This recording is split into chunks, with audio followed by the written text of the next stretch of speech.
I understand that you would expect an architect to produce a massing diagram for you. But, what is the level of due diligence that you would expect an architect to perform?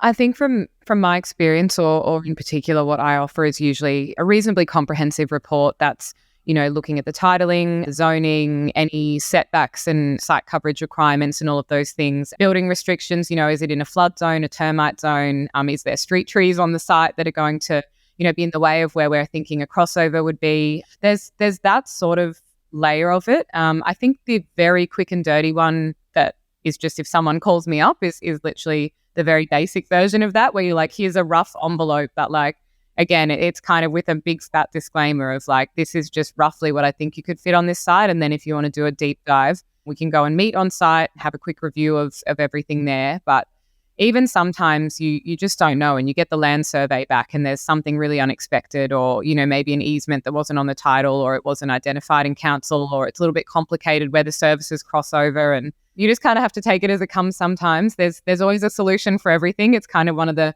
fun and frustrating parts of this industry is like working with other services consultants, like a civil or someone who is really specialized and can kind of, again, that's their daily bread and butter. Like they get it. And I always say to encourage the clients, like get the right people on your team as early as possible. Yes, 100%. And I completely agree. I think, the right architect, the right structural engineer, and getting the builder involved up front, does wonders for you, because you realize you are fine-tuning the, cost from upfront perspective as well. You're understanding the civils a lot better.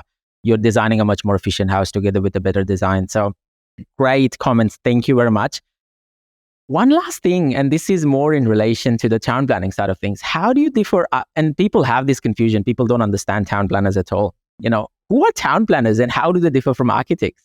I mean, town planners are either standalone people or someone, within the council. So I'm always amazed that you're able to just ring up the council 1,000 times and harass them, or even have a pre-app meeting and things to kind of run over all the rules. But I don't envy the job. Oh, I know. But I do love that it's available, because you're working with different councils all the time. You just never know what you're going to get, because I can work anywhere in Victoria. So I'm always just going to be looking up, the local rules for this place. And sometimes I would really recommend to a client, like, get this planner, because they know this council. They might even have, contacts there. They've lodged plans with them, and they know the things that are sticking points for, this particular area. Like if they're a little bit anti-development, or if they're quite smooth with wanting to, see a bit of urban infill. And that way you can kind of really know upfront, like, how much detail do I need to go in? And even potentially if you had a planner on your team, to do a review of my documentation before we submit, so that the process can just be as smooth as possible, because, we're already locked into those, time frames of like 90 days or whatever it is that they're going to take to get back to you. And the last thing you want is to have missed a note or misinterpreted something. And there's a lot to know as an architect. There is just an abundance of knowledge that you need to know everything all the time. And sometimes it's honestly just not possible. And you're better off having a planner to say, right, this is, X, Y, and Z for this location, and all of the things that you should be considering. And there are certain sort of, I call them landmines, that, the council's sort of own records would have them there, or in their own sort of risk code, not the statewide risk code, but, each council has their own statutory policies that they would follow. And so local town planner does wonders, when you're, dealing with some of these issues as well. But it's interesting, I've seen this trend that a lot of developers have started bypassing town planners and just being completely dependent on the architect, and, taking the application through the architect to the council and then responding to the RFIs, and they would only include town planners when needed.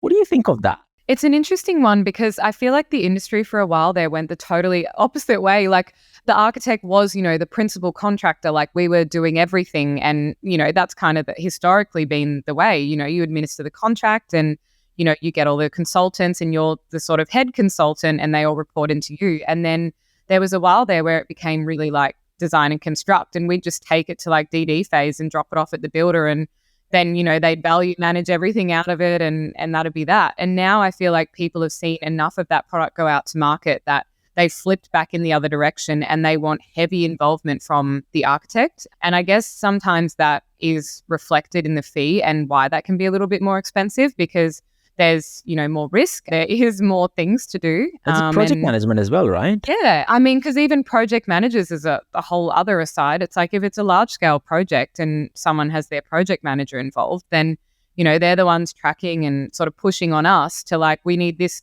documentation packed by this date. And you're sort of just thinking like, sometimes sure, but other times I'm like, far out, who is this person? Like they don't understand the process. And yet they're kind of pressing like, if you don't have this by Friday, and I'm like, well, the other engineers haven't got back to us. So we don't have the information to show you if everyone isn't collaborating effectively. So there's a lot of dependencies, I definitely do admit, between various different parties, especially when you are, submitting a council application or, providing an RFI, because, there might be various different consultants involved. What is the most value that the town planner would provide to an architect in the process? Is it just a review, or is it also providing how to navigate through the council and managing the relationships? I think a lot of that, yeah. Like even when I used to work at that developer, we actually had an in-house planner who had used to work at a council, and it was fantastic having him to review absolutely everything because, again, there's quite a lot of things that you really don't want to gloss over, like critical dimensions or notes about certain things and, taking care of overshadowing and overlooking. And there's just so much going on with the design at that phase that you don't really want to be locked into something and then sort of realize later down the line that you've missed the mark and you haven't allowed for something. So, yeah, I mean, a planner could do so much, but I think just one of their core values is, absolutely managing that relationship. And I mean, this whole industry is relationship management, and you want to be able to work through conflict in a constructive way because realistically, there are going to be some things, that crop up, and you just want to be able to have someone in your corner that can manage that in a really calm and effective manner, because to them, again, it's not much, but to me, you might be like, oh my gosh, we've got this massive issue on this thing, and how are we going to get through this? Look, I truly believe that, this team of planner and architect together, especially in a local setting where, they work with a particular council does wonders because, they would both have a relationship with the council. And I've seen them, playing good cop, bad cop as well, right?